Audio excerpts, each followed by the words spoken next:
If it's you or someone you love who's on that operating table and it's life or death, I'm the one you want holding the knife.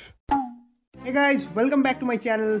तो यार doctor strange multiverse of madness movie की blue रे हो चुकी है release, और उसके साथ ही कुछ ऐसे खतरनाक डिलेटेड सीन्स भी रिवील कर दिया गया है जो कि मूवी में होने वाले थे, पर PG-13 होने के वजह से उन सभी सीन्स को डिलीट करना पड़ा। जैसे कि MCU वाले मॉर्डो को इसी मूवी में मार देना, या फिर किसी सॉर्सरर का सिर काट कर उसके बिना सिर वाले बॉडी को पपेट की तरह दिखाना, या फिर सिनिस्टर स्ट्रेंज को एज अ विलेन ना दिखाकर एज अ भला आदमी दिखाना। और उसके साथ ही मैं ये भी बताऊंगा कि क्यों कुछ कुछ कैरेक्टर्स हर यूनिवर्स में सेम ही दिखते हैं, पर स्पाइडरमैन को कुछ यूनिवर्स में अलग दिखाया गया है। इन्हीं सब सवालों का जवाब मैं इसी वीडियो में ब्रेक डाउन करने वाला हूँ। तो अगर आप चैनल में नए हो तो चैनल को सब्सक्राइब और वीडियो को लाइक जरूर कर देना। तो चलिए ब्रेक डाउन स्टार्ट करते हैं। मूवी को लेकर सबसे बड़ी जो रिवील की गई है वो है कि मल्टीवर्स ऑफ मैडनेस के फिल्म मेकर्स को पता ही नहीं था कि स्पाइडरमैन नो वे होम की प्लॉट क्या है और किस बारे में है। सिर्फ उनको यही बताया गया था कि वो लोग मल्टीवर्स से रिलेटेड कुछ करने वाले हैं, and that's it. Spiderman no way home movie को लेकर उनकी सिक्योरिटी बहुत ही टाइट थी, और इसीलिए सैम रैमी की टीम को ज्यादा कुछ नहीं बताया गया। और हंसी तो तब आती है जब सोनी वाले सैम रैमी के टीम से तो मूवी के स्क्रिप्ट को सीक्रेट रख पाते हैं, पर इंटरनेट से सीक्रेट नहीं रख पाते। तो यार मूवी के स्टार्टिंग में हमें जो एक चेजिंग सीन दिखाया गया है, जहाँ पर डिफेंडर स्ट्रेंज और अमेरिका चावेज एक मॉन्स्टर से भागते हैं, और उसके बाद डॉक्टर स्ट्रेंज जब अमेरिका चावेज की पावर को खींच लेता है और उसे मारने लगता है, तो ये सीन एकदम मूवी के लास्ट में शूटिंग किया गया है, एकदम एंड मोमेंट पे। और इन्हीं के साथ मूवी के मेकर्स ने ये भी कंफर्म कर दिया है कि मूवी के शुरू में हमें जो डिफेंडर स्ट्रेंज दिखाया गया है वो असल में अर्थ 617 से बिलोंग करते हैं, और अमेरिका चावेज उस सीन के बाद आ जाती है अर्थ 616 यानी कि मेन MCU टाइमलाइन में। और अगर आपको याद हो तो मूवी में क्रिस्टीन को इन्हीं सब रियलिटीज की रिसर्च करते हुए दिखाया गया है, और वो ही डॉक्टर स्ट्रेंज को बताती है कि हमारे डॉक्टर स्ट्रेंज अर्थ 616 के डॉक्टर स्ट्रेंज है। Our universe is 838 and we've designated yours 616. अब ये नंबर्स तो रैंडमली नहीं दिया गया है, क्रिस्टीन ये नाम दे रही है क्योंकि कुछ कुछ यूनिवर्सेस में बहुत सारी वाइब्रेशनल फ्रीक्वेंसीज अलाइन रहती है, और इसका मतलब ये है कि MCU में कुछ कुछ यूनिवर्सेस ऐसे भी है जो दूसरे यूनिवर्स के मुकाबले बहुत करीब रहते हैं, काइंड ऑफ लाइक एक ब्रांचिंग टाइमलाइन की तरह, जैसा कि हमने लोकी के लास्ट एपिसोड में देखा था। और इसी की वजह से ये समझाया गया है कि क्यों कुछ कुछ यूनिवर्सेस में ज्यादातर लोग एक जैसे ही दिखते हैं, लेकिन सभी स्पाइडरमैन अलग अलग दिखते हैं। यस, याद करो वोंग ने क्या कहा था, That spell travels the dark borders between known and unknown reality. It's too dangerous. इसलिए नो वे होम में डॉक्टर स्ट्रेंज ने जो स्पेल मारा था पीटर की स्पाइडरमैन वाली आइडेंटिटी मिटाने के लिए, उस स्पेल को काम करने के लिए मल्टीवर्स में बहुत दूर तक उस स्पेल को जाना पड़ा था। और यही वो वजह है कि दूसरे स्पाइडरमैन इतने अलग अलग दिखते हैं, क्योंकि उनके रियलिटीज MCU के मेन टाइमलाइन से बहुत दूर है। और ये हमें फ्यूचर में होने वाली इनकर्शंस के बारे में भी बहुत कुछ बताता है, जो हम आगे MCU में देख सकते हैं, एवेंजर्स सीक्रेट वॉर्स जैसी मूवीज में।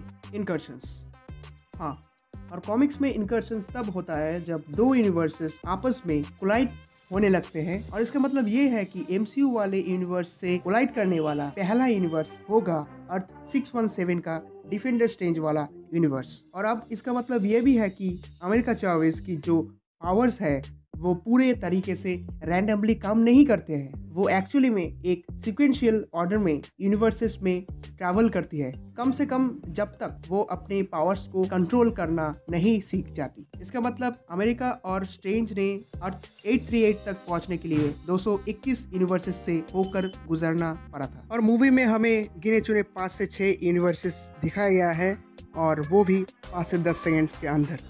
और उसके बाद हमें आई मॉन्स्टर के साथ एक बैटल देखने को मिलता है, और ये मॉन्स्टर असल में गैरगंटोस है, जो कि कॉमिक से लिया गया है। तो ये बात तो आपको पता ही होगा, पर अब मैं एक कूल डिटेल के बारे में बताने जा रहा हूँ। असल में इस मॉन्स्टर की आई बनाने के लिए एक्चुअली में एलिजाबेथ ओल्सन की आई बॉल्स का एक डिजिटल स्कैन लिया गया था। यस, और ये मूवी ट्रेलर से ही आई से रिलेटेड बहुत सारे हिंट्स देते आ रही है, जैसे कि आईज में जूम करना या फिर जूम आउट, और ये सैम रैमी का एक स्टाइल भी बोल सकते हैं। और ये एक क्लियर हिंट भी था कि मूवी की मेन विलन वांडा ही होने वाली है। यहाँ हमें सैम रैमी की क्लासिक कार डेल्टा 88 को भी स्पॉट कर सकते हैं, जिस कार को सैम रेमी अपने फर्स्ट मूवी इविल डेड से लेकर स्पाइडरमैन ट्रियोलॉजी में और ज्यादातर मूवीज में ही यूज करते हैं।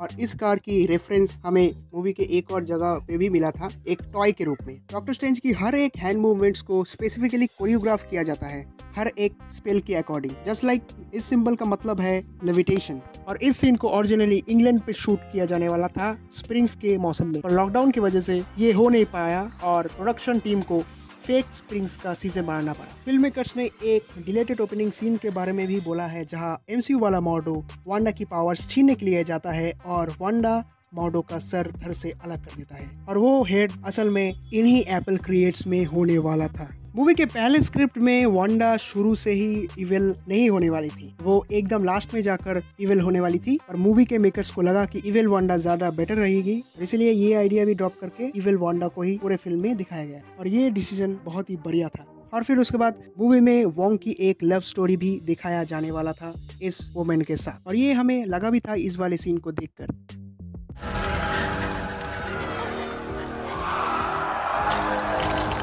अब आते हैं वांडा के कमरताज वाले सीन पर। तो यार ये अटैक सीन ओरिजिनली मूवी के फर्स्ट ड्राफ्ट में हमें ये बहुत ही ब्रूटल तरीके से दिखाया जाने वाला था, जहां वांडा वहां के एक सॉर्सरर को मारकर उसका सर अलग कर देती है और बिना सर वाले बॉडी को एज ए पपेट बनाकर बाकी सॉर्सरर्स को मारने के लिए भेजती है। तो यार ये सीन काफी ब्रूटल एज वेल एज बहुत ही हॉरर होने वाला था। मूवी में स्ट्रेंज इन स्नेक्स का यूज करता है वांडा के खिलाफ एक फाइट सीन में। ये स्नेक्स असल में वाइपर्स ऑफ वेल्टोर है, जो कि कॉमिक्स से लिया गया है और कॉमिक्स में ये विलेंस यूज करते हैं। जब स्ट्रेंज और अमेरिका मल्टीवर्स से पास करने लगते हैं, यहाँ ये कंफर्म होता है कि ये असल में स्टार्क ड्रोन्स हैं इस पाइप वर्ल्ड में। प्रोबेबली ये वो यूनिवर्स होगा जहाँ अल्ट्रॉन्स जीत जाता है और पूरे वर्ल्ड को मैकेनिकल डिवाइसेस एंड ड्रोन से भर देता है।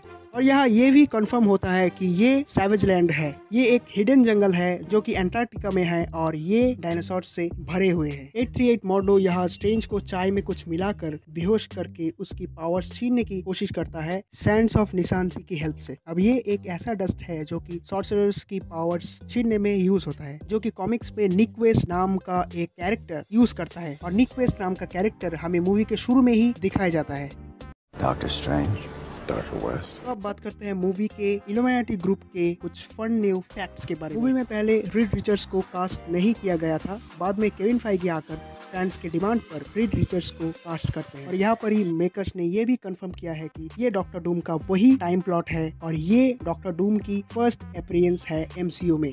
ओरिजिनल स्क्रिप्ट में वास्प भी इल्यूमिनेटी ग्रुप की एक मेंबर्स होने वाली थी और वांडा जब सभी इल्यूमिनेटी मेंबर्स को एक एक करके मारने वाली थी, वैसा ही हमें वास्प के साथ भी देखने को मिलता, जहां वांडा सिर्फ अपने हाथों को क्लैप करके वास्प को स्मैश करने वाली थी। यस, एकदम मच्छर मारने की तरह। It would smush Wanda her. जब इल्यूमिनेटी मेंबर्स से फाइट करती है, तब सैम रेमी चाहते थे कि वांडा को फुल ब्लड से कवर करके दिखाया जाए, पर जैसे कि ये डिज्नी मूवी है और PG-13 का भी इशू है, इसलिए वो वांडा को ऑयल से कवर करते हैं, जो ऑयल अल्ट्रॉन बॉट्स को मारने के बाद उनके अंदर से स्प्रेड होता है। बाय द वे, क्या आपको पता है कि इल्यूमिनेटी वाले फाइट सीन में एक्टर्स ने आपस में कभी मिले ही नहीं थे। ये सीक्वेंस सेपरेटली अलग अलग करके शूट किया गया था। Yes. You don't know him at all? I don't think so.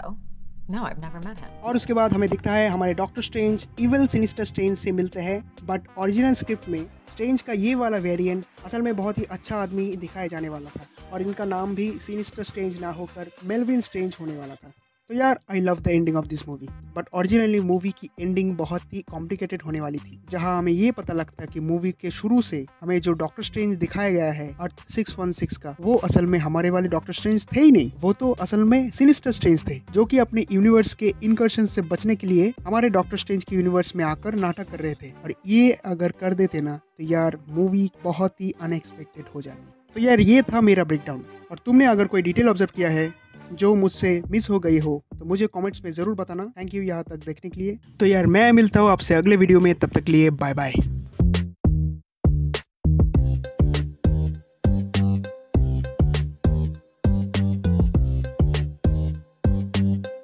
You have to be the one holding the knife.